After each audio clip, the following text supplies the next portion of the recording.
దేవునికి మహిమ కలుగును గాక. కూడి వచ్చిన అందరికీ వందనాలు. ఇప్పుడు మనం ధ్యానించుకోవాల్సింది సామెతలు 11వ అధ్యాయం 21వ వచనం దగ్గర నుంచి మనం ధ్యానించుకోవాలి. అవునా?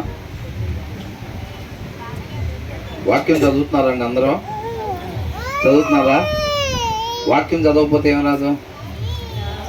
జ్ఞానం రాదు, వివేచన రాదు. మనం మాట్లాడాల్సిన రీతిగా మాత్రమే మాట్లాడాలి అని అంటే ఆ వివేచన మనకి అవసరం. ఎక్కడ ఏం మాట్లాడాలో అది మాత్రమే మాట్లాడాలంటే ఆ వివేచన మనకి అవసరం. వివేచన లేకపోతే మాట్లాడతారు, ఏది పడితే అది మాట్లాడతారు. అవునా? ఒక మనిషి నిత్య జీవానికి వెళ్ళాలి అని అంటే, ఎదుటి వారిలో జీవం కలిగే మాటలు మనం మాట్లాడాలి అని అంటే ఆ వివేచన మనకి అవసరం అన్నమాట. అలాగే ఆ వివేచన రావాలి అని అంటే వాక్యాన్ని మనం చదవాలి. వాక్యం చదివినప్పుడు ఆ జ్ఞానము ఆ వివేచన మనకి కలుగుతాయి అన్నమాట. అవునా? మనం మాట్లాడాల్సింది మాత్రమే మాట్లాడకుండా ఏదో ఒకటి మాట్లాడుతూ ఉన్నాం అనుకోండి, దానివల్ల ఉపయోగం ఉండదా? ఉపయోగం లేనిది కాక నష్టం కూడా ఉండిద్దంట. హృదయంలో వాక్యం లేని వాళ్ళు కూడా మాట్లాడతారంట. ఆ మాటల వల్ల ఎదుటి వారిలో విశ్వాసం కోల్పోతారు వాళ్ళు అని రాయబడింది. అవునా? కొంతమంది మాట్లాడితే ఏమైందంట, ఎదుటి వారిలో విశ్వాసం కోల్పోతారు అన్నమాట. అంటే విశ్వాసం కోల్పోవటం అంటే వాళ్ళు ఏం చేస్తారు? ఎదుటి వాళ్ళు పైన ఉన్న వాటిని మాత్రమే చూసేవారు ఉన్నప్పుడు కూడా వాళ్ళు వీళ్ళ మాటల ద్వారా ఏమైంది, లోక సంబంధమైన వాటిని చూసే పరిస్థితి. అంటే మార్గం తప్పిపోతారు అన్నమాట. ఏం లేదు, వాళ్ళ బెన్ సర్కిల్ దగ్గర ఉండి గుంటూరు ఎటు వెళ్ళాలండి అని అంటే కుడిపక్కకి తిరగండి అంటారు అంతే. గుంటూరు ఎటు వెళ్ళాలి? ఎడం పక్కకి తిరగాలి. వాళ్ళు ఏం చేస్తారు? కుడిపక్కకి తిరగండి అంటారు అంతే. వాళ్ళు ఏం మన ఎమ్మటి బారుగా రారు, అక్కడ ఆగిపోతారు. మనం చక్కగా కుడిపక్కకి తిరిగి ఇంక 5th గేర్ వేసుకొని వెళ్ళిపోతూ ఉంటాం రాంగ్ రూట్లో. అవునా? వీళ్ళు ఏం చేస్తారంటే వాళ్ళ మాటల ద్వారా ఎదుటివారి విశ్వాసాన్ని లేకుండా చేస్తారు. విశ్వాసం కోల్పోవటం అని అంటే మరణం తర్వాత ఉండే దాని మీద మన చూపు లేకపోవటం అన్నమాట. వాళ్ళు అలా చేస్తారు. వాళ్ళ మాటల ద్వారా ఏం చేస్తారంటే లోకం వైపు మనం చూపు ఉండేటట్టుగా చేస్తారన్నమాట. అది ఎంత నష్టం చెప్పండి? అవునా? దారి తప్పిపోయినట్టే కదా. చూడాల్సిన వైపు చూడపోవటం వల్ల మనం దారి తప్పిపోయినట్టే. అలాంటి పరిస్థితి ఉంటుంది. కాబట్టి మన నోట్లో నుంచి అలాంటి మాటలు రాకుండా ఉండాలి అని అంటే ఆ జ్ఞానం వివేచన మనకి అవసరం అన్నమాట. అది రావాలి అని అంటే ఏం చేయాలి? వాక్యాన్ని చదవాలి, బాగా వాక్యాన్ని చదవాలి. ఆ సారాంశం సత్యం, ఆ సత్యం మనల్ని స్వతంత్రులుగా చేసిద్ది అన్నమాట. కొంతకాలం ఉండిపోయే వాటిని మనం చూడకుండా, వాటి కొరకు దేవుడి కృపను బట్టి మనకిచ్చిన ఆయుష్ దాని కొరకు ఉపయోగించకుండా శాశ్వతమైన దాని కొరకు మన సమయాన్ని ఉపయోగించేవారుగా ఉండాలన్నమాట. కాబట్టి జ్ఞానం కలిగిన వాళ్ళు ఆ సమయం దాని దగ్గర ఇన్వెస్ట్ చేస్తారు. దేవుడి పాదాల చెంత అంటే వాక్యం చదవటానికి కూర్చోవటం. ఇప్పుడు ఎవరు చదువుతారులే, ఒక అరగంట చదివితే ఒక అరగంట టైం వేస్ట్ అయినట్టు ఉంటుంది. అరగంట సేపు టైం వేస్ట్ అయ్యింది, మనకు చాలా పనులు ఉన్నాయి అనుకుంటారు. జ్ఞానం కలిగిన వాళ్ళు ఏంటంటే ఏది విలువైందో తెలుసుకుంటారు, దాని దగ్గర సమయాన్ని గడుపుతారనమాట. మేలైన దాన్ని పొందుకుంటారు. ఆ యొక్క స్త్రీ లేదా ఆ యొక్క పురుషుడు వాక్యంతో నింపబడటం వల్ల ఆ కుటుంబం మొత్తం కూడా ఆ సత్యాన్ని నింపటానికి కుదిరింది. అవునా కదా? ఆ యజమానిలో సత్యం లేదనుకోండి, సత్యం లేని హృదయంతోనే ఆ కుటుంబాన్ని లీడ్ చేస్తూ ఉంటాడు. ఆ యజమానురాలు కూడా ఏం చేసిద్ది? సత్యం లేకపోతే, వాక్యం తన హృదయంలో లేకపోతే ఏం చేసిద్ది? ఆ వాక్యం లేని హృదయంతో కుటుంబాన్ని లీడ్ చేస్తూ ఉండిద్ది. అప్పుడు ఆ కుటుంబం ఎటు వెళ్ళిద్ది? కొంతకాలం ఉండిపోయే వాటి వైపు ఉండిద్ది అనమాట.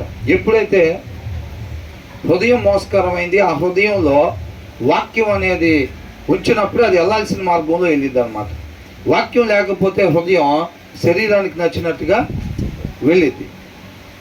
కాబట్టి తల్లిదండ్రులు ఖచ్చితంగా వాక్యం కలిగిన హృదయంతో మన కుటుంబాల్ని లీడ్ చేసేవారుగా ఉండాలి. అప్పుడే మన కుటుంబాలు ఒక గుడ్ ఎగ్జాంపుల్గా సొసైటీలో ఉంటాయి అన్నమాట. అవునా? పైన వాటిని మాత్రమే మనం చూసేవాళ్ళుగా ఉంటాం, ఊరికి చెప్పేవాళ్ళంగా కాదు. సువార్త చెప్పేవాళ్ళు అనేక మంది ఉన్నారులే, కానీ కనపరిచే వాళ్ళు తక్కువైపోయారు. అవునా? కనపరిచే వాళ్ళు తక్కువైపోయారు. పైకే చూడాలి మనం, ఎప్పుడు మనం పైకి చూడాలి, పైన ఉన్న వాటినే చూడాలి అని చెప్తానే వీళ్ళు కింద ఉన్న వాటిని ఎతికే పరిస్థితి ఉంటుంది. ఆ జీవితాల్లో కనపడినప్పుడు ఏమైంది? ఇప్పుడు నేనున్నాను, మా పిల్లలకి వాక్యం బాగా చదవాలి, వాక్యం బాగా చదవాలి, అదే మనకి జీవాన్ని ఇచ్చేది అని చెప్పి నేను ఎప్పుడు చదవట్లేదు అనుకోండి, వాళ్ళు నన్ను ఎప్పుడు కూడా వాక్యం చదవటం వాళ్ళు చూడలేదు అనుకోండి, వాళ్ళు ఏమనుకుంటారు? అంత ఇంపార్టెంట్ అయితే డాడీ చదువుతాడుగా. కానీ డాడీ చెప్తున్నాడు, మనం కూడా ఇతరులకి చెప్పాలి, మనం కూడా డాడీ లాగా చేయకపోయినా పర్వాలేదు అనుకుంటారు. అర్థమవుతుందండి? అలా చెప్పడం అలవాటు అయితే, కానీ వాళ్ళకి చదవటం అలవాటు కాదు. వాళ్ళు ప్రతిదీ కూడా మనలో చూడాలి. వాళ్ళు ఏమన్నాడు? నన్నుగా నీ పిల్లలకు చెప్పు అన్నాడా? నన్నుగా ఫస్ట్ నువ్వు తెలుసుకో, నన్నుగా నువ్వు తెలుసుకొని నీ పిల్లలకి, వాళ్ళ పిల్లలకి చెప్పమంటున్నాడు. పిల్లలకి చెప్పాలంటే ఫస్ట్ మనం చదవాలి. అవునా? కాబట్టి ప్రతిదీ కూడా మనం మాదిరికరం కనపరచాలన్నమాట. ఎవరికాళ్ళు ఇండివిజువల్గా కూడా ఒక గుడ్ ఎగ్జాంపుల్గా ఉండాలి. అందరికీ కూడా భర్త మనల్ని చూసి, భార్య మనల్ని చూసి నేర్చుకోవాలి, భర్త మనల్ని చూసి నేర్చుకోవాలి, పిల్లలు మనల్ని చూసి నేర్చుకోవాలి. ప్రతి ఒక్కళ్ళు కూడా అలాగ ఉండాలి. ఒక ఇంట్లో నలుగురు ఉన్నారంటే నలుగురు పోటాపోటీగా, ఏదైతే మనం రూతు, బోయాజు, నయోమి ఎలాగైతే పోటీలు పడి దేవుడి నామానికి మహిమకరంగా ఉన్నారో, వాళ్ళందరూ కూడా ఇప్పుడు వాళ్ళ ముగ్గురు పోటీలు పడ్డారు. కానీ వాళ్ళ ముగ్గురు మధ్యలో గొడవలు ఉన్నాయా? గొడవలు ఏం లేవు. మనం కూడా పోటీలు ఉన్నాయి కదా అని చెప్పి గొడవలు పడకూడదు. నీకన్నా నేను ఎక్కువ ఆత్మీయంగా, నువ్వు నాకన్నా తక్కువ, నేను నీకన్నా బాగా ప్రార్థన చేస్తా, నేను నీకన్నా బాగా వాక్యం చదువుతా, అది కాదు. పోటీలు పడే తత్వం ఉండాలే, కానీ అందరూ కూడా ఐక్యత కలిగి ఉండాలన్నమాట. కాబట్టి మనం అనేక మందికి క్రియల రూపంగా మాదిరికరంగా ఉండాలన్నమాట. మనం అలా ఉండాలి అని అంటే, ఎప్పుడైతే మనం విశ్వాసం ద్వారా మాత్రమే నడుచుకుంటూ ఉంటామో అప్పుడే అది సాధ్యం. విశ్వాసం ఎప్పుడు అవసరం? కనపడని దాని కొరకు ఉండటానికి విశ్వాసం అవసరం. అవును కదా? కాబట్టి మనం పైన వాటిని మాత్రమే, మరణం తర్వాత పొందుకోబోయే రివార్డు, బహుమానం ఏదైతే ఉందో దాని వైపు మాత్రమే మన చూపు ఉన్నప్పుడే మనం ఆ విశ్వాసంతో వెళ్తూ ఉంటాం. అవునా? ఇప్పుడు 21 నీతిమంతునికి ఏ ఆపదయు సంభవింపదు. 20వ వచనంలో ఏం చదువుకున్నాం? The Lord detests those whose hearts are perverse అని అన్నాం. అంటే దేవుడికి ఎవరి హృదయంలో వాక్యం లేకుండా ఉండిద్దో ఆ హృదయాలు దేవుడికి నచ్చవు అని అంటున్నాడు. దేవుడికి మనం నచ్చేవారికి ఉండాలంటే ఎలాగుండాలి? మన హృదయంలో ఎప్పుడు కూడా వాక్యం ఉండాలి. అలా ఉండాలి. తర్వాత ఏమంటున్నాడు? But he delights in those whose ways are blameless అని అంటున్నాడు. ఇంటిగ్రిటీ అని ఉంది ఎన్ఎల్టీలో. ఏంటంట? నిజాయితీగా, నింద లేకుండా ఎవరైతే ఉంటారో వారి యందు దేవుడు ఆనందించేవాడిగా ఉంటాడన్నమాట. అవునా? మన యందు దేవుడు ఆనందించాలంటే మనం ఎలా ఉండాలి? నిజాయితీగా, నింద లేకుండా ఉండాలి. మనం మన హృదయంలో వాక్యం లేకుండా ఉంటున్నాం అనుకోండి, ఏం చేస్తాడు? దేవుడు ఇష్టపడతాడా మనల్ని? ఇష్టపడడు. తోడుగా ఉండడు మనకి. మనం ప్రార్థన చేయొచ్చు. చాలామంది ఏం చేస్తారంటే ఈ దినాల్లో వాక్యం చదవరు, అసలు వాక్యం అనేది అసలు చదవరు. కానీ వీళ్ళు అవసరం రీత్యా ప్రార్థన చేస్తూ ఉంటారు. అవునా? ఇజ్రాయెల్ ఇక్కడి నుంచి అక్కడికి వెళ్ళాలి, కనాన్ దేశంలోకి. అయినప్పటికీ కూడా ఈయన మాట ప్రకారంగా ఉండకపోతే, ఒక మనిషి ఉండాల్సిన రీతిగా ఉండకపోతే దేవుడు ఏమన్నాడు? నేను రాను మీతో పాటు అన్నాడు. వాళ్ళు వెళ్ళాల్సింది ఉందా లేదా? అవసరత ఉందా? వాళ్ళకి అవసరత ఉన్నా సరే ఏమన్నాడు? నేను రాను మీతో పాటు అని అన్నాడు. మీరు అవసరం ఉండి ప్రార్థన చేస్తున్నారు, అయినా సరే నేను ఆలకించను అంటారు. ఎందుకని? ఆయన చెవులే ఎవరి వైపు ఉంటాయి అంట? నీతిమంతుల వైపు ఉంటాయి. నీతిమంతులు అంటే వాక్యాన్ని అనుసరించేవాళ్ళు. ఆ శ్రద్ధ, ఆ ఆసక్తి, ఆ భయం, భక్తి.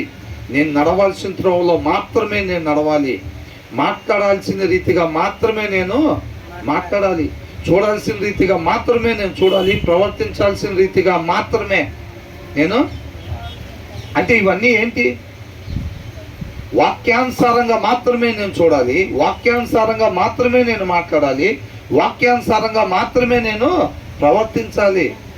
అది ఉండాల్సిన రీతి, ఉండాల్సిన చూపు, ఉండాల్సిన మాట అంటే. అవునా? మన వాక్యమే చదవకపోతుంటే చాలామంది వాక్యం చదవరు, కానీ అవసరం అయితే బయటికి వెళ్ళేటప్పుడు ప్రార్థన చేస్తారు, ఇంటికి వచ్చేటప్పుడు ప్రార్థన చేస్తారు, సమస్య ఉండగానే ప్రార్థన చేస్తారు.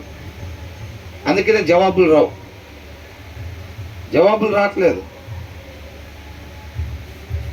నేను లేకుండా నిత్య జీవానికి వెళ్దామనే ప్రయత్నం.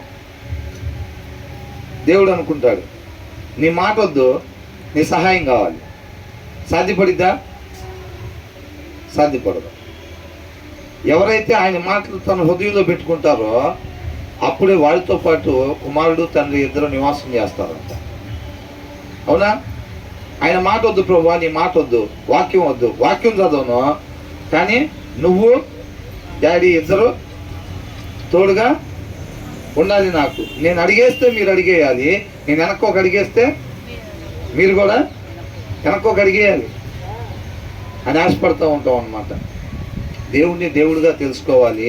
ఆయన ఎలాగ ఉంటే తోడుగా ఉంటాడు, ఎలాగ ఉంటే రక్షిస్తాడు అనేది మనం జాగ్రత్తగా తెలుసుకోవాలి. ఎలాగైనా సరే ఉన్న ఒక చిన్న ప్రార్థన చేసుకొని ఆయన తోడుగా ఉంటాడు అనుకుని మనల్ని మనం మోసం చేసుకునేవారుగా ఉండకూడదు. అవునా? చూడండి ఏమంటున్నాడు ఇక్కడ, ప్రతినిత్యం వాక్యం చదవాలంట. ఎవరి హృదయంలో వాక్యం ఉంటుందే వారి యందే దేవుడు ఆనందించేవాడిగా ఉంటాడంట. తర్వాత ఏమంటున్నాడు, నీతిమంతునికి ఏ ఆపదయు సంభవింపదు. ఎన్నోదమ్మా? 11వ అధ్యాయం 21వ వచనం ఏమనుంది? నిశ్చయముగా ఏంటంట? ఏంటంట? నిశ్చయముగా అంటే ఖచ్చితంగా అని అంటున్నాడు. అవునా? ఇంగ్లీష్ ఏమో రాస్తుంది? బీ షూర్ ఆఫ్ దిస్ అని ఉంది. అంటే ఇది ఖచ్చితంగా జరిగేదంట. ఏంటది? భక్తిహీనునికి శిక్ష తప్పదంతే ఇంకా. అవునా? భక్తిహీనుడు అంటే ఎవరు? హృదయంలో వాక్యం లేనివాడు. హృదయంలో వాక్యం లేకుండా దాన్ని అనుసరిస్తారా? దాన్ని అనుసరించరు. హృదయంలో వాక్యం లేనప్పుడు దాంట్లో ఏదైతే మోసపూరితమైంది ఉందో అదే మనం నడిపించింది అనమాట. ఒక మనిషిని హృదయంలో ఉన్నది లాక్కెళ్తా ఉండిద్ది ఎప్పుడైనా. అర్థమవుతుందండి? హృదయంలో ఉన్నది లాక్కెళ్ళిద్ది. అయితే రెండు, ఒకటి వాక్యం లాక్కెళ్ళాలి, లేదా మోసపూరితమైంది లాక్కెళ్ళాలి. ఈ రెండింటిలో ఏదో ఒకటి లాక్కెళ్తే తప్ప మనిషి ముందుకి వెళ్ళలేడు. హృదయంలో వాక్యం లాగట్లేదంటే ఏం లాగుతున్నట్టు? మోసపూరితమైంది లాగుతున్నట్టు అంతే. ఇంకా దాని ద్వారా ఆ వ్యక్తి ముందుకు వెళ్తున్నాడు అని అర్థం. రావచ్చు 3 వారాలు చర్చికి రావచ్చు, పాటలు పాడవచ్చు, ప్రార్థన చేయొచ్చు కాక హృదయంలో వాక్యం లేదు అని అంటే మోసపూరితంగా ఆ మనిషి నడిపించబడుతున్నాడు. దావీదు ఆ దినాన ఎలా నడిపించబడుతున్నాడు? వాక్యం ఉంటే వాక్యం చెప్పిద్దా? అలాగే చూడు అని చెప్పిద్దా? పిలిపించని చెప్పిద్దా? లేకపోతే వాక్యానికి విరోధమైన కార్యాలు చేయమని చెప్పిద్దా? వాళ్ళ భర్తను చంపించమని చెప్పిద్దా? మనకు అక్కడ ఏమో అర్థమవుతుంది క్లియర్గా? ఆయన హృదయంలో వాక్యం లేదు. ఏం నడిపిస్తుంది? ఏం లాగుతుంది? లోకం మోసపూరితమైంది లాగుతుంది అన్నమాట. దాని ప్రకారంగా మనిషి ముందుకు వెళ్తున్నాడు ఎవరైనా కానీ. అవునా? దావీదు చేయని కేడర్ లేదు. ఆయన కాపరగా చేస్తాడు, స్వార్థికుడిగా ఇవన్నీ కూడా ఆయన చేస్తాడు. అట్లాంటి ఆయన అయినా సరే మనకు కూడానా ఫస్ట్ నుంచి క్రైస్తవులు ఉంటాం. మనకు కూడానా మనం ఒకరోజు చదవకపోతే పెద్దగా ఏం కాదులే అని అనుకోకూడదు. అది మనల్ని మనం కేవలం మోసం చేసుకున్నట్టే. అవునా? కాబట్టి ఇక్కడ ఏంటంట, ఖచ్చితంగా the wicked will not go అన్పనిష్డ్ అంట. అర్థమవుతుందండి? ఏంటంట, భక్తిహీనునికి శిక్ష తప్పదు. నీతిమంతుల సంతానము విడిపింపబడును. ఇక్కడ ఏమనుందంటే but those who are righteous will go free. Free అంటే ఏంటి? స్వతంత్రులుగా. అర్థమవుతుందా? స్వతంత్రులుగా ఉండటం అన్నమాట. అంటే ఒకళ్ళు పట్టుకోకుండా ఫ్రీగా వదిలిపెట్టినప్పుడు ఏమైంది? స్వతంత్రులుగా అయినట్టు. మనం అందరం ఏం చేసాం? పాపం చేసి మరణానికి గురైపోయాం.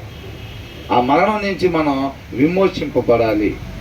వాక్య సారాంశం సత్యం. ఆ సత్యం మనం ఏం చేసిద్దంట? స్వతంత్రులుగా చేసింది. ఆ ఫ్రీ అని అంటున్నాడు ఇక్కడ, అవునా? But those who are righteous, righteous అని అంటే నీతిమంతుడు. ఎవరైతే నీతిమంతులుగా ఉంటారో వాళ్ళు స్వతంత్రులుగా జీవిస్తారు. మరణం లేకుండా, బంధించబడకుండా. ఎక్కడ జీవిస్తాం? నిత్య జీవంలో. అర్థమవుతుందండి? నిత్య జీవంలో స్వతంత్రులుగా మనం జీవిస్తాం అన్నమాట. కాబట్టి నీతిమంతులుగా మాత్రమే మనం ఉండాలి. వాక్యాన్ని అనుసరించే వారిగా మాత్రమే మనం ఉండాలి ఎప్పుడైనా కానీ. అర్థమవుతుందండి? ఎలా ఉండకూడదంట ఈ వచనంలో?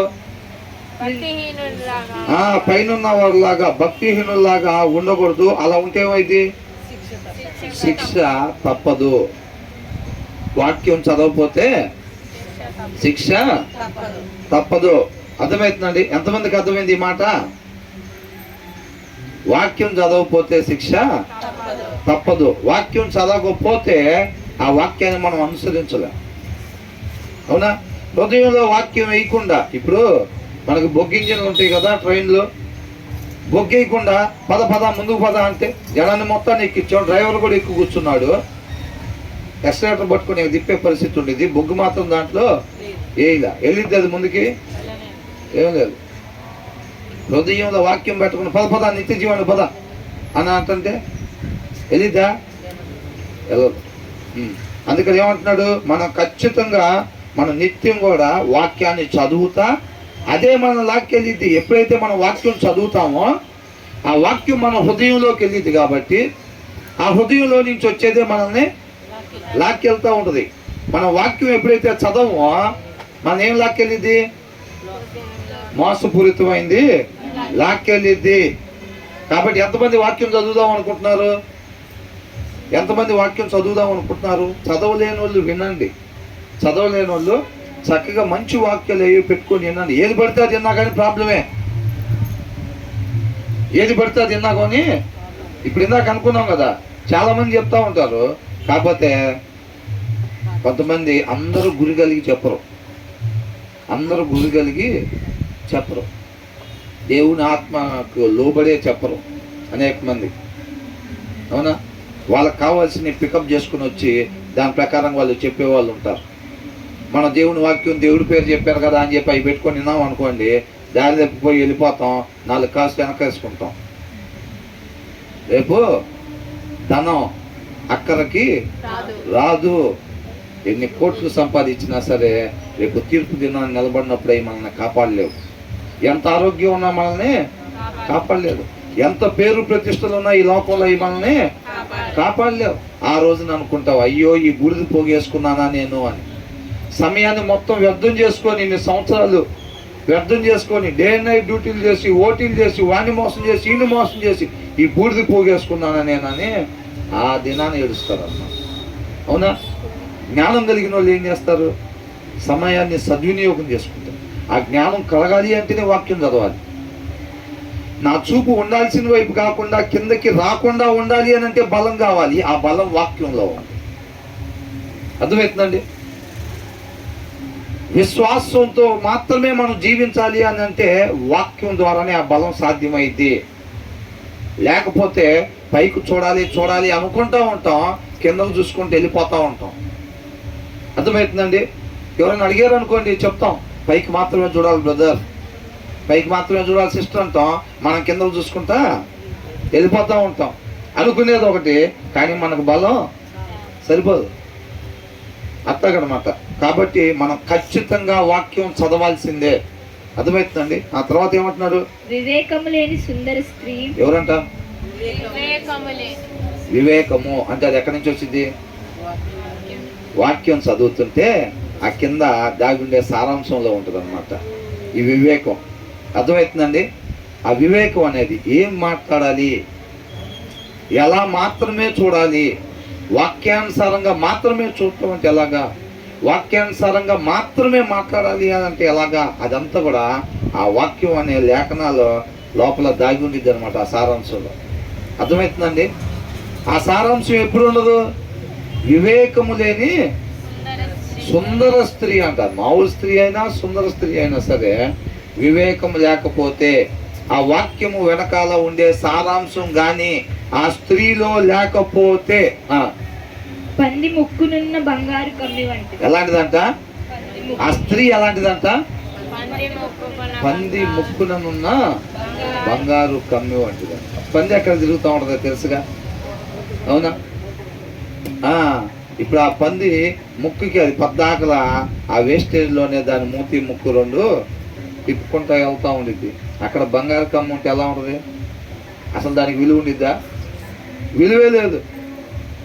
నువ్వు మామూలు స్త్రీ అయినా సరే సుందర స్త్రీ అయినా సరే వివేకము లేకపోతే, వాక్య సారాంశం ఆ స్త్రీలో లేకపోతే బహు డేంజర్ అండి. అసలు ఇందాక అనుకున్నాం చూసారా, వాక్యం లేని హృదయంతో కుటుంబాన్ని లీడ్ చేస్తుంటే వాళ్ళు తీసుకునే డెసిషన్స్ చాలా డేంజర్, చాలా డేంజర్. అసలు ఆ కుటుంబం త్రోవ తప్పిపోయింది, ఆ పిల్లలు దారి తప్పిపోతారు.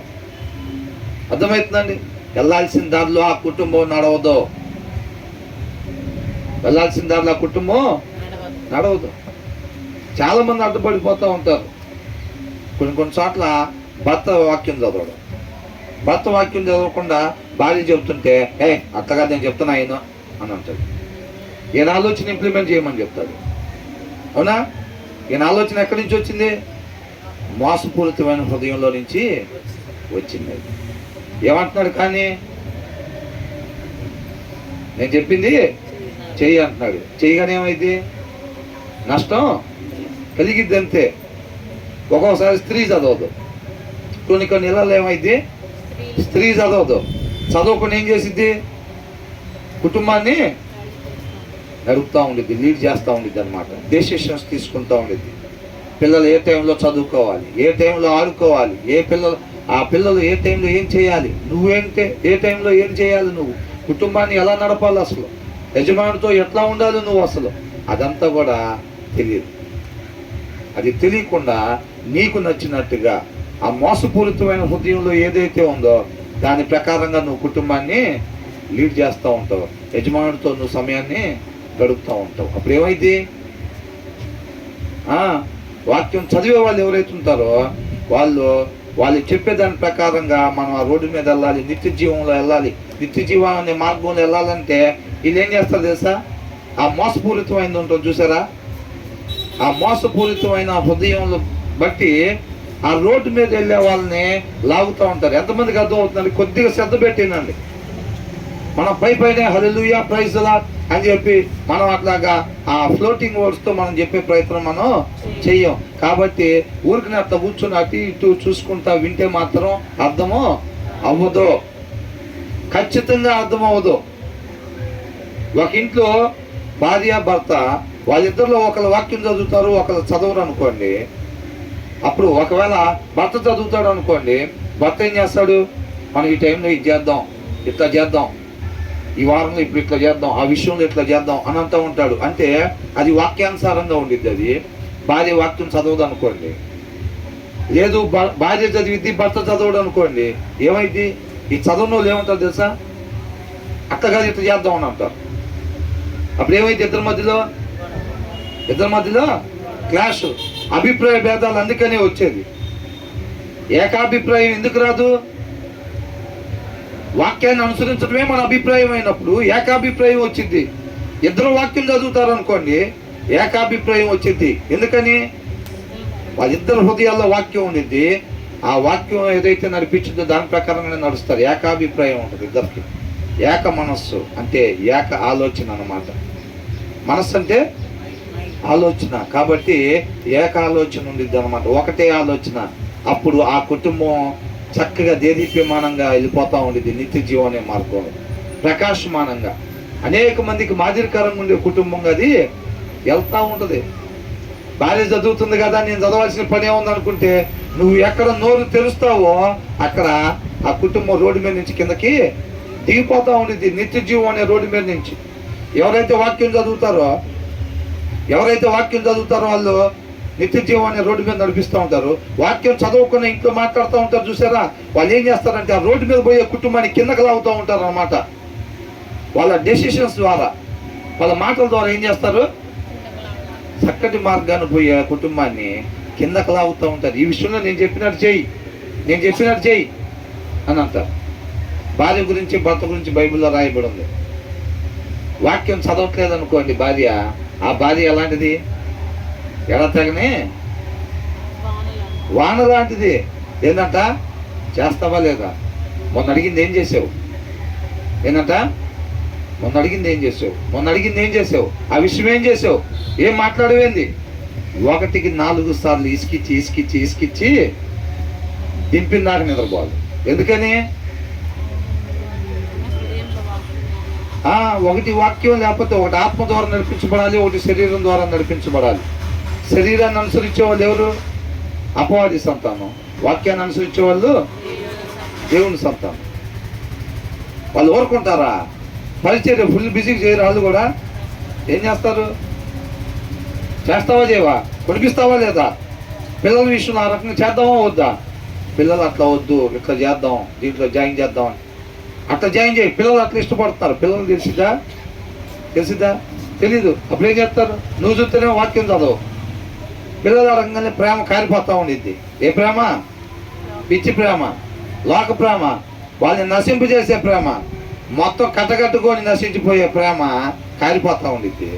ఏమంటారు, పిల్లలిద్దరు దానికి ఇష్టపడుతున్నారు. నాకు కూడా అదే ఇష్టం. ఎందుకు, నీ లాభ వాక్యం ఉంటే ఏది దేవుడికి ఇష్టం అది చూస్తావు, లేకపోతే ఎటుంటో చూపు.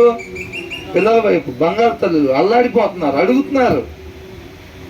అవునా, వాళ్ళిద్దరు ఇష్టమే నా ఇష్టం ఎప్పుడు, నీ హృదయంలో వాక్యం లేనప్పుడు. కాబట్టి ఏం చేస్తారు, ఏనేదో కొద్ది గొప్ప చదువుకుంటున్నా సరే, చేస్తావా చేయవా, నాకు నచ్చంది చేసి ఏం చేస్తావు, మమ్మల్ని అందరం తీసుకెళ్ళి ఎవరన్నా పడే, లేకపోతే నీకు నచ్చిందే చేసే కాడికి మమ్మల్ని అందరం తీసుకెళ్ళి ఎవరన్నా పడేయి. ఆయన పడేసేది ఇల్లు పడేసేది. రోడ్డు దిగితే అయిపోయినట్టే పని, రోడ్డు దిగితే అయిపోయినట్టే. ఆ భయంతో చదువుకుంటున్నాడు. కుటుంబాన్ని నేను నడపాలి, నన్ను నడిపించేది ఇదే అని చెప్పి చక్కగా మంచి ఇంజిన్ కట్టుకుంటున్నాడు. వాక్యం అనే ఇంజిన్ కట్టుకుంటున్నాడు. వీళ్ళు ఏం చేస్తున్నారు, ఏమీ లేకుండా, వాక్యం అనే ఇంజిన్ లేకుండా చక్కగా మోసపూరితమైన ఇంజిన్ కట్టుకొని మేము తీసుకెళ్లే మార్గం వస్తావా రావా ఇసుకిచ్చి. అట్లాగే విభేదాలు క్రైస్తవ కుటుంబాల్లో కూడా ఉన్నాయి తెలుసండి. అల్లాడిపోతున్నారు, అసలు విడాకుల కేసులకి అల్లాడిపోతున్నారు. వాక్యం విడాకులకు సపోర్ట్ చేయట్లేదు, అయినా తట్టుకునే పరిస్థితి లేదు. ఎందుకు, గొడవలు ఆడుకోవటానికి, సిద్ధపడటానికి, ఆస్తులు వదిలిపెట్టుకోవటానికి, కుటుంబాలు తెచ్చుకోవటానికి, విడిపోవటానికి సిద్ధమే, కానీ బైబుల్ తీయటానికి మాత్రం సిద్ధంగా లేదు. బైబుల్ తీస్తే అవన్నీ ఉండవు. అర్థమవుతుందండి. మనల్ని మనం పూర్తిగా ఉపేక్షించుకున్నప్పుడు విడాకులకి తావే లేదు, అసలు విడాకులకి తావే లేదు. నువ్వు వెడ్డమంటే నేను తెద్దాం అంతే. అవునా, అప్పుడే కదా విడాకులు. ఎప్పుడు విడాకులు, అవునా కదా, ఇద్దరు ఒకటేసారి ఒకటే అభిప్రాయం అనుకోండి, ఇంకెందుకు విడాకులు. అవునా, మన ఇద్దరు అభిప్రాయం ఒకటే. అందుకనే మ్యారేజ్కి వచ్చేటప్పుడే ఒక అవేర్నెస్ ఉండాలి, ఒక అవగాహన ఉండాలి. మ్యారేజ్ పట్ల, ఒక కుటుంబం పట్ల ఒక అవేర్నెస్ ఉండాలి. అందుకని అంటున్నారు, కోత విస్తారంగా పనివారు. వీటన్నిటి గురించి ఎవరు కౌన్సిలింగ్స్ పెట్టాలా లేదా, యూత్ పీపుల్కి, వీళ్ళందరికీ కూడా ఆ మ్యారేజ్ పట్ల, కుటుంబాల పట్ల ముందే అవేర్నెస్ రావాలి. అప్పుడు అలాంటి వాళ్ళు వివాహం చేసుకున్నప్పుడు ఏమైందనంటే, నీ అభిప్రాయం వద్దు, నా అభిప్రాయం వద్దు, మన ఇద్దరికి ఒకటే అభిప్రాయం, అది దేవుని యొక్క అభిప్రాయం. వాక్యం ఏం చెప్తుంది, ప్రతి క్షణం మనం అట్లాగా నడుచుకుంటాం. అది మాట్లాడాలి. పక్కకి వెళ్ళి 5 నిమిషాలు అంతేలే, కానీ పెళ్లి చూపులో ఒక 5 నిమిషాలు మాట్లాడాలండి. మాట్లాడు. ఏం మాట్లాడాలి, ఇదే మాట్లాడాలి. అవునా, ఏ విషయంలో కూడా ప్రమాణాల ప్రకారంగా, వాక్యంలో ఏదైతే ప్రమాణాలు ఉన్నాయో ఆ ప్రమాణాల ప్రకారం ఇద్దరం జతపడదాం. కానీ మన జీవితంలో ప్రతి క్షణం కూడా మన ఉద్దేశం ఏం కావాలి, ఆయన ఉద్దేశమే మన ఇద్దరు ఉద్దేశం కావాలి తప్ప ఏ విషయంలో కూడా నీకు ఒక ఉద్దేశం, నాకు ఒక ఉద్దేశం అనేది ఉండకూడదు. అలా ఉన్న దినాన మన ఇద్దరికి నష్టం, మన కుటుంబం మొత్తానికి నష్టం, అలా ఉండటం వల్ల ఈ సొసైటీ మొత్తానికి నష్టం. ఉప్పుగా ఉండాల్సిన వాళ్ళు సారం లేకుండా ఉంటే మరి సొసైటీకి నష్టమా కదా? సారం లేని ఉప్పు వేసేసి కూరలో తిప్పేసి శుభ్రంగా సర్వ్ చేసుకున్నాం అనుకోండి, ఏమైంది? రుచి లేదు. ఫాల్ట్ ఎవరిది? ఆ ఉప్పుది. ఉండాల్సిన రీతిగా ఆ కుటుంబం లేకపోవటం వల్ల, ఆ యజమానురాలు లేకపోవటం వల్ల వాళ్ళకు మాత్రమే నష్టం కాదు, ఈ సొసైటీ మొత్తానికి క్రీస్తు కనపడకుండా మనమే అడ్డం పడతాం. అవునా? అలా ఉండిపోయింది. కాబట్టి వాక్యం యొక్క విలువ అది మనం చదవాలి, కంపల్సరీగా ఖచ్చితంగా చదవాల్సిందే. మనం బంగారం ఈ లోకంలో విలువైందని ఎప్పుడైతే అనుకున్నాం, జనాలు దానికి విలువనిస్తారన్నాం కదా, దాని మీద ఎలా ఇష్టాన్ని పెంచుకున్నామో, ఇష్టాన్ని పెంచుకుంటున్నారా లేదా? డబ్బు ఈ లోకంలో విలువ ఇస్తారు దానికి, కాబట్టి మనం ఏం చేస్తున్నాం? దాని మీద ఇష్టాన్ని పెంచుకుంటున్నాం మనం. అవన్నీ కూడా కొంతకాలం ఇన్స్టెంట్ హ్యాపీనెస్లు ఇచ్చాయన్నమాట, నష్టానికి తీసుకెళ్తాయి. కాబట్టి శాశ్వతమైన జీవాన్ని ఇచ్చేది మనకి, దానికోసం మనం చూడాలి అని అంటే ఆ జ్ఞానం కావాలి. ఆ జ్ఞానం లేకుండా మనం వాక్యం ఉన్నదాని ప్రకారంగా చేయలేం. చూపు పైకి మాత్రమే ఉండేటట్టు ఉండాలని అంటే ఆ జ్ఞానం కావాలి, ఆ వివేచన కావాలి, ఆ బలం కావాలి మనకి. అది మన వల్ల అయ్యే పని కాదు. కాబట్టి వాక్యం కంపల్సరీగా చదవాలి. అందుకని ఏమంటున్నారంటే ఇక్కడ, వివేచన లేని సుందర స్త్రీ ఎవరన్నా కానీ, ఏ డ్రెస్ అన్నా వేసుకురాని, ఎన్ని వారాల నుంచైనా రాని కాక, వివేచన లేకపోతే, వాక్య సారాంశంలో ఉండే ఆ వివేచన లేకపోతే ఎలాంటి వాళ్ళంట? బంగారు కమ్మి అంటదంట. అక్కడ బంగారు కమ్మి ఉన్నా, ఇతరదున్నా, ఇనపదున్నా, ఏదున్నా ఒకటే, ఏం ఉపయోగం ఏం లేదు. తర్వాత ఏమంటున్నారు? నీతిమంతుల కోరిక ఉత్తమమైనది. అంటే మనం ఇప్పుడు ఈ వచనంలో మనం ఎలా ఉండాలి? వివేచన కలిగి ఉండాలన్నమాట. వాక్యాన్ని చదివే వాళ్ళకి ఉండాలి. అవునా? తర్వాత ఏమంటున్నారు? నీతిమంతుల కోరిక ఉత్తమమైనది. నీతిమంతుల కోరిక, the desire of the righteous. Righteous అంటే ఎవరు? నీతిమంతులు. అవునా? వాళ్ళ కోరికలు ఎట్లుంటాయి అంట, దాని ముగింపు ఎలా ఉంటుందంటే ఎండ్స్ ఓన్లీ ఇన్ గుడ్ అని ఉంది. అవునా? అవునా? నీతిమంతులు వాళ్ళ కోరికలు ఎలా ఉంటాయి అంట? ఉత్తమమైంది. రేపు మంచితో వాళ్ళ జీవితాలు ముగిస్తాయి అన్నమాట. రేపు రిజల్ట్ ఎలా ఉండిద్ది అంట? తీర్పు దినాన వాళ్ళకి మంచిగా నిత్య జీవాన్ని పొందుకునే వారిగా ఉంటారు. దాని తర్వాత భక్తిహీనుల ఆశ అహంకారయుక్తమైనది. బట్ కానీ అని అంటే ఆ పైన ఉన్న వాళ్ళకి లాగే కింద వాళ్ళకి ఉండదు అని అర్థం. అవునా? But the hope of the wicked, ఇలా డిజైర్ అని రాయలా, ఏమని రాశారు? హోప్. ఇలా కోరికలు, ఇలా ఆశ అన్నమాట. ఇలా ఆశ, ఇలా ఎక్స్పెక్టేషన్.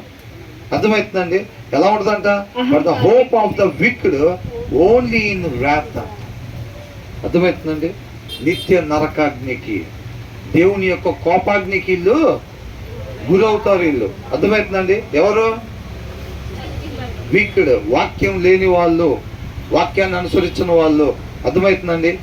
బ్రదర్ చెప్పలేదే, ఇప్పుడు మనం పెళ్ళికి వెళ్తే పెళ్లి దగ్గర ఎట్లా ఉండాలో బ్రదర్ మనకు చెప్పలేదే. అవునా?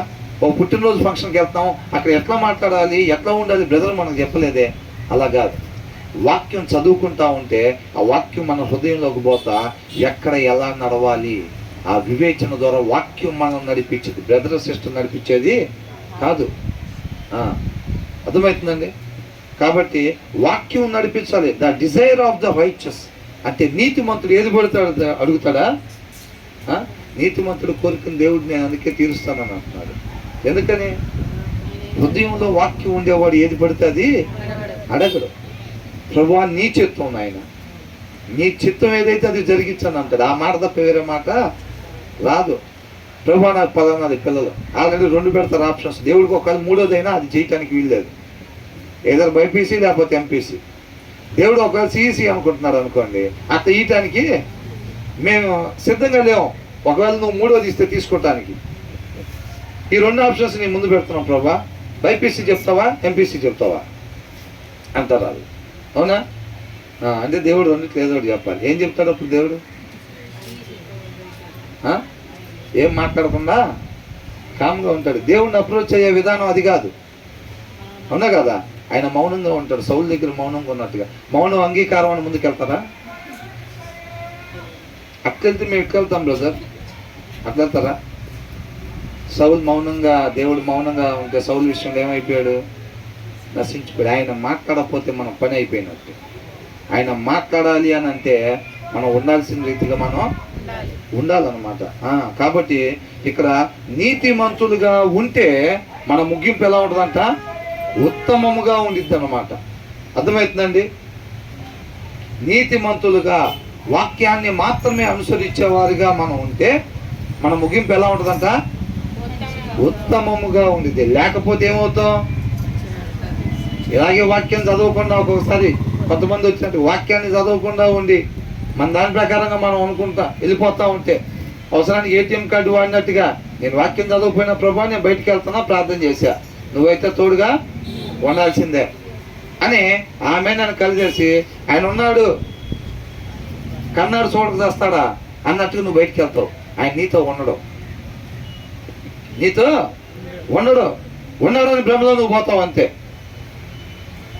ఉన్నాడని భ్రమలో నువ్వు పోతావు అంతే. జరగాల్సింది జరిగిద్ది. అక్కడ జరగాల్సింది నేను వాక్యం చదవను, అయినా సరే నేను బయటకు వెళ్ళేటప్పుడు ప్రార్థన చేస్తా, నువ్వైతే తోడుగా ఉండాల్సిందే అని అనుకుంటారు. ఇది ఉన్నారనుకొని వీళ్ళు వెళ్తారు, ఆయన తోడుగా ఉండడు. జరగాల్సిన కార్యక్రమం జరిగిద్ది. అప్పుడు దిండు పక్కన బైబిల్ పెట్టుకొని జనరల్ వార్డులో పడుకొని ఉంటాం. అవునా? అప్పుడు అర్థమైద్ది, మిస్టేక్ అర్థమైద్ది. ప్రభువా నిజమే, వాక్యం చదవకుండా ప్రార్థన చేశా కదా, వాక్యం ప్రకారంగా లేకుండా ప్రార్థన చేశా కదా, నువ్వు వినలా, నువ్వు రాలా నాతో పాటు, నువ్వు రాలా నాతో పాటు, ఇంకోసారి ఆ పొరపాటు జరగనీను అని చెప్పి చక్కగా వాక్యం చదువుకుంటారు. ఎప్పుడు దాకా? ఇంటికి వెళ్ళిన దాకా. మళ్ళీ ఇంటికి వెళ్ళంగానే గో టు యువర్ ప్లేస్ అంటారు బైబిల్ని. ఏంటంట? గో టు యువర్ ప్లేస్ అనగానే అల్మర్లోకి వెళ్ళిపోయింది. అంతేనా? మనం గో టు యువర్ ప్లేస్ అన్నాం అనుకో, దేవుడు కూడా ఏమంటాడు? Go to your general ward అంటాడు. Go to your general ward అనగానే మళ్ళీ వెళ్ళిపోతాం. అలా 2 సార్లు 3 సార్లు రిపీట్ అయితే తర్వాత ఏమంటాడు? ఐసీ. తెలిసిందేగా మనకి.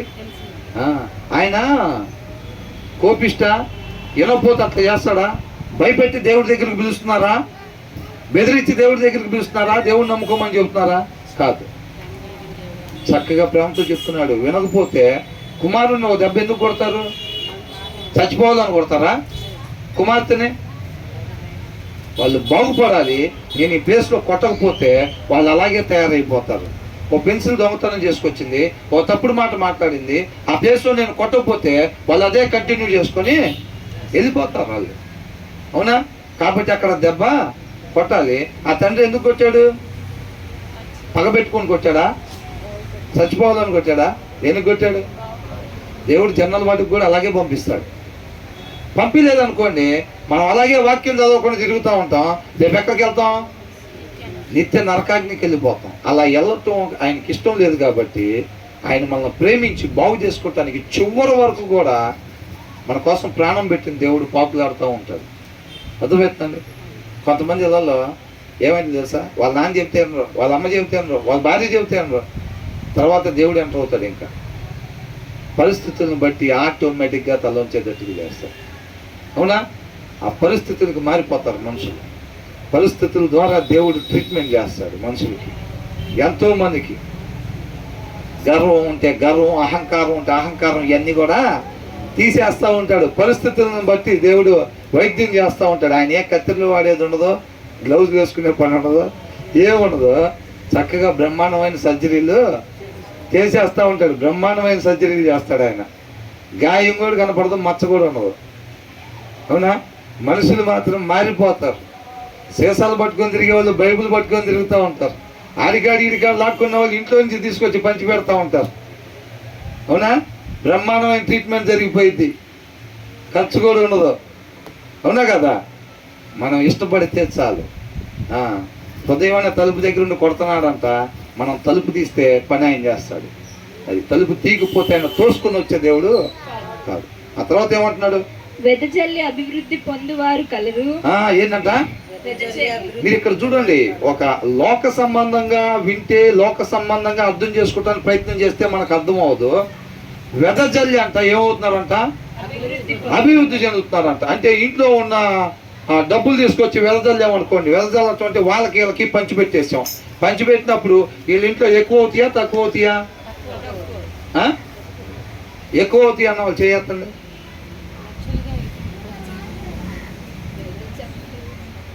అలా ఇంట్లో తీసుకొచ్చి పంచిపెట్టామనుకోండి, మన ఇంట్లో ఎక్కువ అవుతాయా తక్కువ అవుతాయా? ఎక్కువ అవుతాయి అన్న వాళ్ళు తక్కువ చేయొద్దండి. మరి తక్కువ అవుతాయి అన్న వాళ్ళు చేయొద్దండి. ఎత్తని అండి, అట్లా బలవంతం కాదండి. తక్కువ అవుతాయి మేము తీసుకుని వెళ్ళి మా ఇంట్లో ఈ పంచి పెట్టామంటే మాత్రం మా ఇంట్లో తక్కువ అవుతాయి అన్న వాళ్ళు చేయొద్దండి. తక్కువే అవుతాయి, తక్కువే అవుతాయి. మన ఇంట్లో 10 బెడ్షీట్లు ఉన్నాయండి, తీసుకుని వెళ్ళి 8 బెడ్షీట్లు పంచామనుకోండి, ఎక్కువ అవుతాయా తక్కువ అవుతాయా? తక్కువే అవుతాయి. ఆ ఆస్తి ఆ 8 బెడ్షీట్లు లెక్క ఎక్కడ ఉంటుంది? అకౌంట్లో అక్కడ ఉంటుంది. అర్థమవుతుందా? అక్కడ గురించి చెబుతున్నారు. ఇక్కడ ఏమైతే ఇక్కడ తక్కువే అవుతాయి. నువ్వు పంచి పెడతా ఉంటే నీ దగ్గర తక్కువే అవుతాయి. తక్కువే అయినా సరే ఆ ఆస్తి ఎక్కడ పెట్టుకుంటున్నావు? శాశ్వతమైన ప్లేస్లో ఆస్తిని జమ చేసుకుంటున్నాం అన్నమాట. అర్థమవుతుందా? అది అంటుంది. ఏమంటున్నారు? వెదజల్లి అభివృద్ధి పొందువారు కలరు. అభివృద్ధి చెందటం అంటే అది ఆస్తి పెంచుకుంటున్నారు అకౌంట్లో. ఎక్కడ అకౌంట్లో? అక్కడ అకౌంట్లో. అవునా? మత్తయి సువార్తలో ఏమనుంది? మీరు ఆకలిగా ఉన్న వాళ్ళకి అన్నం పెట్టారు కాబట్టి నాకు పెట్టినట్టే, మీరు దాహంగా ఉన్న వాళ్ళకి నీళ్ళు ఇచ్చారు కాబట్టి నాకు ఇచ్చినట్టే. రేపు నిత్య జీవనంలోకి రావాలంటే అక్కడ అకౌంట్ బుక్ తీసి చూస్తారు, బ్యాలెన్స్ ఏమైనా ఉందా అని.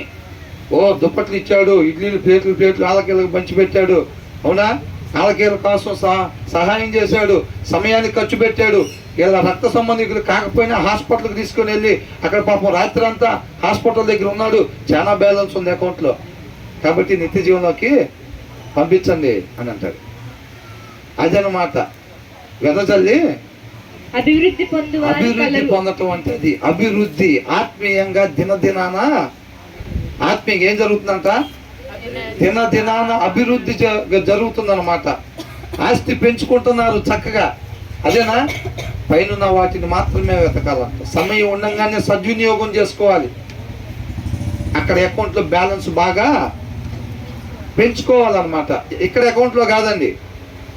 అర్థమవుతుందా? ఎంతమందికి అర్థమవుతుంది నేను చెప్పింది? ఎంతమందికి అర్థమవుతుంది నేను చెప్పింది? ఇక్కడ అకౌంట్లో దాచుకునే వాళ్ళ పరిస్థితి ఈ కింద రాశారు చూడండి. తగిన దానికన్నా తక్కువ ఇచ్చి. ఏంటంట? తగిన దానికన్నా తక్కువ ఇవ్వాల్సింది. అంటే మన చుట్టుపక్కల వాళ్ళు అవసరతలో ఉన్నా సరే, మన చుట్టుపక్కల వాళ్ళు అవసరతల్లో ఉన్నా ఈకుండా మనం దాచుకుంటాం. చూసారా? మన దగ్గర ఉంటాయి, సమృద్ధిగా ఉంటాయి. అర్థమవుతుందా? ధ్యాస పెట్టట్లేదు నా పెద్ద వెంకటతో. మన చుట్టుపక్కల వాళ్ళు అవసరతల్లో ఉన్నా సరే మనం ఈకుండా ఏం చేస్తాం? దాచిపెట్టుకుంటుంటే అప్పుడు మన దగ్గర ఏమవుతాయి? మన దగ్గర ఏమవుతాయి? అర్థం లేదా? ఇప్పుడు మన చుట్టుపక్కల అవసరతల్లో ఉన్నారనుకోండి, మన దగ్గర సమృద్ధి ఉంది. అవునా? వాళ్ళకి ఇవ్వకుండా దాచుకుంటే మన దగ్గర తగ్గిపోతాయా అది పెరుగుతాయా? ఏమవుతాయి? పెరుగుతానే ఉంటాయి మన దగ్గర. వాళ్ళు ఏమవుతారంట? చదవాలమ్మా. తగిన దానికన్నా తక్కువ ఇచ్చి లేమికి వచ్చేవారు కలరు. లేమికంటే లేదు, పేదవాళ్ళు. అవసరమైనంత లేదు అని దాన్ని పావర్టీ అని అంటారు, లేమి అని అంటారు. అర్థమవుతుందండి? వీళ్ళు ఏం చేస్తారంట? తగిన దానికన్నా తక్కువ అంటే ఎవరు అవసరతలో ఉన్నా సరే వీళ్ళు ఇవ్వరు, దాచుకుంటారు. దాచుకున్నప్పుడు ఈ లోకంలో కూడుకుంటా ఉండిద్ది, ఎక్కువ అవుతా ఉంటాయి. ఈ లోకంలో ఆస్తి దమ్ముకుంటా ఉండిద్ది. కానీ రేపు అక్కడ అకౌంట్ ఓపెన్ చేస్తే ఏంటంట? సారీ అండి, ఎలిజిబిలిటీ లేదు లోపలికి అంటారు. ఏంటంట? తగినంత బ్యాలెన్స్ లేదు. అదేంటి సార్, 8 కోట్లు ఉందండి, చాలా దాసేనండి, ఎవరికి ఇవ్వకుండా. అవసరతలో ఉన్న వాళ్ళు ఎంబడబడి అడిగారండి. ఇంటి పక్కన వాళ్ళు ఎన్నోసార్లు పస్తులు ఉన్నా సరే వాళ్ళకి ఇవ్వకుండా దాచిపెట్టానండి. అన్నీ 2000 రూపాయల నోట్లేనండి. పనికొస్తాయా? పనికిరావు. బంగారం తలతల్లాడిపోయి బంగారం దాసానండి, ఎవరు అడిగినా ఇవ్వలేదండి. చీరలు మంచి మంచి చీరలు అండి, నేను కట్టుకోలేకపోయినా ఎవరికి కూడా దాచిపెట్టానండి. పనికొస్తాయా? పనికిరావు. బ్యాలెన్స్ లేదు నీ దగ్గర, బ్యాలెన్స్ లేదు, లోపలికి రావటానికి వీలు లేదు అని అంటారంట. అర్థమవుతుందా? మరి మనం ఎలాగుండాలి? వెదజల్లి అభివృద్ధి పొందుకోవాలన్నమాట. అవసరమైన వాళ్ళకి ఇచ్చినప్పుడు నువ్వు ఇక్కడ ఇస్తుంటే అక్కడ అకౌంట్లో పడిపోతా ఉందన్నమాట. అది జ్ఞానం కలిగినోడు చేసే పని. చూపు అక్కడ ఉంటుంది, రేపు అక్కడ అకౌంట్లు చూసేది ఇక్కడ అకౌంట్లు కాదు. ఎక్కడ అకౌంట్లు కొంతకాలమే, శాశ్వతమైన అకౌంట్ అది, శాశ్వతమైన దాన్ని ఇచ్చే అకౌంట్ అది. కాబట్టి దీపం ఉండగానే చక్కబెట్టుకోవాలి. ఇతరుల కొరకు మన చేతులు కష్టపడాలి. ఇతరుల కొరకు ఏంటంట? మన చేతులు కష్టపడాలి. సమయం ఉండంగానే సద్వినియోగం చేసుకోవాలి. దాచుకుంటే కాదు. ఇక్కడ ఏమని రాస్తుంది? విత్ హోల్స్ అండర్లీ అని రాస్తుంది. But comes to poverty. దాచుకుంటుంటే మన దగ్గర పోగవుతాయి బాగానే, బీరువాలో. ఇక్కడ అకౌంట్లో బాగానే పోగవుతాయి. పావర్టీ అని రాశారు, లేమితనానికి గురవుతావంట. దాచుకుంటే ఎందుకు లేమితనం వచ్చింది ఇక్కడ అంటే మాట్లాడేది ఎక్కడ గురించి? అక్కడ దాని గురించి. మినిమం బ్యాలెన్స్ లేక రిజెక్ట్ అవుతావు అని అంటున్నాడు. అర్థమవుతుందండి? పావర్టీ అవసరమైనంత కూడా లేదు, అవసరానికి లేదని అర్థం. అర్థమవుతుందండి? జ్ఞానం కలిగి ఉంటే గనక మనం ఏం చేస్తాం? వెదజల్లుతామా దాచుకుంటామా? వెదజల్లుతాం. దేవుడి ప్రేరేపణ ఎక్కడెక్కడైతే దేవుడు ప్రేరేపిస్తాడో అక్కడక్కడ మన చేతులు చాపి సహాయం చేసేవారుగా ఉండాలి. దానికి బలం కావాలి, బలం కావాలి. అనుకునేది వేరు, అనుకునేది వేరు. నిద్రపోయేటప్పుడు మాత్రం మొత్తానికి ఇట్లా పంచుకుంటూ వెళ్తున్నట్టు నిద్రపోయేటప్పుడు అనుకునేది వేరు. బయట వచ్చేసరికి తీసి ఇయ్యాలంటే బలం కావాలి. ఆ బలం దేంట్లో దాగుండిద్ది? వాక్యంలో దాగుండిద్ది. నీ హృదయంలో ఆ వాక్యం ఉంటే దాంట్లో ఉన్న దాని ప్రకారంగా తీసి అవతలకి నీ చెయ్యి ఇవ్వగలిగేటట్టు బలం వచ్చింది అన్న. ఎంత మజిల్స్ ఉన్నా ఉపయోగం లేదు వాక్యం లేకపోతే. హృదయంలో వాక్యం లేకుండా ఎన్ని కండలు ఉన్నా సరే ఉపయోగం లేవు. అవసరతలో ఉన్నవాడి దగ్గరికి చెయ్యి పోదు. ఎంత బలం ఉన్నా సరే ఈ లోక బలం ఉంటే అవతల దగ్గరికి చెయ్యి పోదు. హృదయంలో వాక్యం ఉంటే ఖచ్చితంగా ఇచ్చేవాడిగా ఉంటావు. ధనాన్ని సమకూర్చుకుంటావు అన్నమాట, అభివృద్ధి చెందుతావు అన్నమాట. అకౌంట్లో బ్యాలెన్స్ పెరిగిపోతా ఉండేది. అక్కడ అకౌంట్ మాత్రమే చూడాలి మనం. అక్కడ అకౌంట్ మాత్రమే చూడాలి. అవునా? ఆ మాట లేకపోతే మొత్తం పోయినట్టే. అక్కడ అకౌంట్ చూడాలి అనేది కాదు, అక్కడ అకౌంట్ మాత్రమే చూడాలి మనం అంతే. ప్రతి క్షణం పన్నీయా లేదా దాంట్లో డబ్బులు, పన్నీయా లేదా దాంట్లో డబ్బులు. ఈ మాట వల్ల పన్నీయా లేదా దాంట్లో ఒక 1000 రూపాయలు. అవునా? ఈ క్రియ అవతల కూర్చుంటే లెగలేని వాళ్ళని పట్టుకొని లేపేమంటే పడతాయా లేదు అకౌంట్లో? పన్నీ అంతే. ఎవరు అవసరతలో ఉంటే వెతికి పల్లె కూర్చోలేదు. అబ్రహం గుమ్మం దగ్గర, లోతు గుమ్మం దగ్గర పల్లె కూర్చోలేదు. ఈ అకౌంట్లో డబ్బులు. సమయం సద్వినియోగం చేసుకోవాలి. ఎంతవరకు ఉందో ఆయుష్ నాకు, ఈ సాయంత్రం దాకే ఉందేమో, ఒకవేళ ఈ అకౌంట్లో డబ్బులు వేసుకోవాలి. ఎవరో ఒకరు దారిని పోయే వాళ్ళని పిలిచి మా ఇంటికి రండి అని చెప్పి ఆతిథ్యం ఇచ్చి అకౌంట్లో డబ్బులు వేసుకోవాలి. అదనమాట. వేటాడాలి సహాయం చేయటానికి. ఎదురు చూస్తూ ఉండాలి. ఆయన కృపను కోరుకుంటుంది. ప్రభువా వాడుకుంటావా అని చెప్పి ఇష్టపడాలి. ఆశపడే ప్రాణాన్ని దేవుడు ఏం చేస్తాడు? తృప్తి పరుస్తాడు. మొత్తం మనమే తెచ్చుకోండి. 3-4 రకాల నాన్ వెజ్లు తెచ్చుకుంటే ఏమైంది? అవునా? కాబట్టి మనం అలా కాకుండా వాక్యంలో విన్న దాని ప్రకారంగా మాత్రమే ఉండేటట్టుగా నీ కృపతో నడిపించిన ఆయన మమ్మల్ని పూర్తిగా ఎప్పుడు కూడా మేము ఉపేక్షించుకొని నీ మాటకి నీ నడిపింపుకు మాత్రమే మేము పూర్తిగా లోబడి నిన్ను పోలి మాత్రమే జీవించేటట్టుగా నీ కృపతో నడిపించమని ప్రార్థన చేసుకోవాలి. ప్రతి దినం కూడా తీర్మానం తీసుకోవాలి. అవునా? ఏ వచనాలు అయితే మనం చదువుకుంటున్నామో ఆ వచనాల్లో ఎలాగ మాత్రమే ఉండమంటున్నాడో, ఎలాగ ఉండొద్దు అని చెప్తున్నాడో లాస్ట్ ప్రేయర్లో మనం ఖచ్చితంగా తీర్మానం తీసుకొని ఎప్పుడు దాని ప్రకారం ఉండలేమంటే మనకు ఆల్రెడీ కొన్ని ఇష్టాలు ఉన్నాయి అనుకోండి, అప్పుడు దేవుడి ఇష్టం అక్కడ మనం పెట్టలేం. ఆ సంచులో పట్టదు దేవుడి ఇష్టం. కాబట్టి ఏం చేయాలంట? ఫస్ట్ చేయాల్సిన పని మనం పూర్తిగా ఉపేక్షించుకోవాలి. ప్రభా నా ఇష్టం అనేది అసలు ఏమీ లేకుండా ఉంటే అప్పుడు నువ్వు ఏ వచనాలు చెప్తున్నావో ఆ వచనాలు మొత్తం కూడా నేను లోపల సంచిలో పెట్టుకోగలుగుతాను ప్రభా. నేననేది 1-2 సామాన్లు పెట్టుకొని ఉంచాను అనుకో, నువ్వు చెప్పినట్లు 1-2 సామాన్లు బయట ఉంటాయి. ఆ 2 విషయాల్లో మనం చేయకుండా ఉంటాం. ఆల్రెడీ మనం పెట్టిన వస్తువులు 2 మనం నాశనం చేసిన దాకా నిద్రపోవాలి. కాబట్టి మనం నేర్చుకోవాల్సింది ఏంటంటే మనల్ని మనం ఉపేక్షించుకోవటం నేర్చుకోవాలి. ఉపేక్షించుకోవటం నేర్చుకుంటే సక్సెస్ అయిపోయినట్టే. మనం అర్థమవుతుందా? ఆయన కృపామయుడు, ఆయన కృపను బట్టి ఆయన మాటని నీతిమంతుడు ఆకలి కొనడం అనేది. అవునా? ఆకలి కొనని అని అంటున్నాడు. ఆ సంచిలో కావాల్సిన సామాన్ సంగతి దేవుడు చూసుకుంటాడు. ఆ సంచి ఖాళీగా ఉండేటట్టు మనం చూసుకోవాలి. ఏం చేయాలి? ఆ సంచి ఖాళీగా ఉండేటట్టుగా నా తండ్రి నాకు కావాల్సిన ఈ సంచిలో పెడతాడు. ప్రతి దినం నాకు కావాల్సిన ఈ సంచిలో పెడతాడు. కాబట్టి ఆయన ఆ సంచిలో పెట్టడానికి ఏమీ అడ్డం లేకుండా ఆ సంచి చక్కగా ఖాళీగా నేను ఉంచాలి. నాకనేది ఒక అభిప్రాయం అనేది లేకుండా, నా ఇష్టాలు అనేది లేకుండా, ఆ సంచులు ఏమీ లేకుండా ఆ హృదయం చక్కగా దేవుడు ఏ మాటలైతే పెట్టాలనుకుంటున్నాడో, అవునా, నా ద్వారా ఏ క్రియలైతే చేయాలనుకుంటున్నాడో వాటికి నేను పూర్తిగా సహకరించాలని అంటే నా ఇష్టాలు ఏమీ లేకుండా నా హృదయం అనే సంచి ఖాళీగా ఆయన ముందు పెట్టాలి. అవునా కదా? ఆ తర్వాత ఏమంటున్నాడు? ఔదార్యము గలవారు పుష్టి నొందుదురు. ఔదార్యం అంటే ఏంది? ఆ స్వభావం ఉంటుంది చూసారా? ఆ ఇచ్చే దాతృత్వం స్వభావం ఉంటుంది చూసారా? దాన్ని అని అంటున్నాడు, ఏ జనరస్ పర్సన్ వీళ్ళు ప్రాస్పర్, అభివృద్ధి చెందుతారంట. ఎవరు? ఆ ఉదార స్వభావం, కఠిన స్వభావం కాదండి. దాచుకోవటం, ఇలా ఇచ్చుకుంటా పోతే మన పరిస్థితి ఏంటి?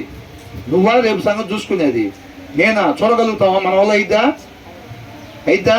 మొత్తం ధనవంతుడు ఏం చేశాడు? నా ప్రాణమా తిను తాగు సుఖించు, నేను బతికినంత కాలం నీకు ఇబ్బంది లేకుండా మొత్తం దాచిపెట్టాను. బతికాడా? అదనమాట. రేపు సంగతి దేవుడు చూసుకుంటాడు. ఆయన కృపను బట్టి ఇవాళ మనం ఏం చేయాలో ఆయన నడిపింపుని బట్టి ముందుకు వెళ్ళిపోవటమే. విశ్వాసం కలిగి జీవించాలి. నన్ను పోషిస్తాడు, సమర్థుడు దానికి దేవుడు అని చెప్పి ఆ విశ్వాసం ఉండాలన్నమాట. రేపుడికి, ఎల్లుండికి, అవతల ఎల్లుండికి ఆయన ఇవ్వలేడు, ఆయన ఇస్తాడో లేదో నాకు నమ్మకం లేదంటే దాచుకోను. ఒకరు నమ్మకం లేని దగ్గర విశ్వాసం లేదు. విశ్వాసం లేకుండా ఒక విశ్వాస నిత్య జీవంలోకి ప్రవేశం లేదండి. అర్థమవుతుందండి? కాబట్టి రేపు సంగతి మనకొద్దు, పిల్లల సంగతి, ఆస్తుపాస్తుల సంగతి మనకొద్దు. నిన్ను నన్ను పోషించిన దేవుడు ఖచ్చితంగా మన పిల్లలను కూడా పోషిస్తాడంతే. ఉద్యోగం ఇచ్చిన ఆయన కంప్యూటర్ ఈడా, ఉద్యోగం ఇచ్చిన ఆయన టేబుల్ ఈడా, ఉద్యోగం ఇచ్చిన ఆయన ఫ్యాన్ ఈడా, ఉద్యోగం ఇచ్చిన ఆయన దానికి కరెంట్ ఈడా, అన్నీ ఇస్తాడు ఉద్యోగం ఇచ్చిన ఆయన. అర్థమవుతుందండి? తర్వాత ఏమంటున్నాడు? నీళ్లు పోయి వారికి నీళ్లు పోయబడును. ఇంకెంతవరకు ఆపుదాంలేండి, సమయం చాలా అవుతుంది కదా. అసలు వాస్తవానికి ముగిచ్చేద్దాం. ఇప్పటికి 4 వారాలు అయింది, దీనికి 4 సార్లు అయింది. 30 4 ఎందుకు అని చెప్పి నేను కూడా అనుకున్నా. కాకపోతే సమయం అవుతుంది కాబట్టి ఆపుదాం. 31 వచనాలే కానీ ఇది ఎన్నో వారం? 4వ వారం. ఫస్ట్ వారం ఎన్ని? ఫస్ట్ వారం 4 వచనాలు హైలైట్. అవునా? తర్వాత వారం 10వ వచనం దాకా, దాని తర్వాత వారం 20వ వచనం దాకా. అప్పటికి ఎన్ని వారాలు అయినాయి? 3 వారాలు అయినాయి. అవునా? ఇది ఆపేసేయాల్సింది, జనాలు భయపడుతుంది. తర్వాత ఇప్పుడు 4వ వారం ఎన్ని వచనాలు అయినాయి? 5 వచనాలు. 5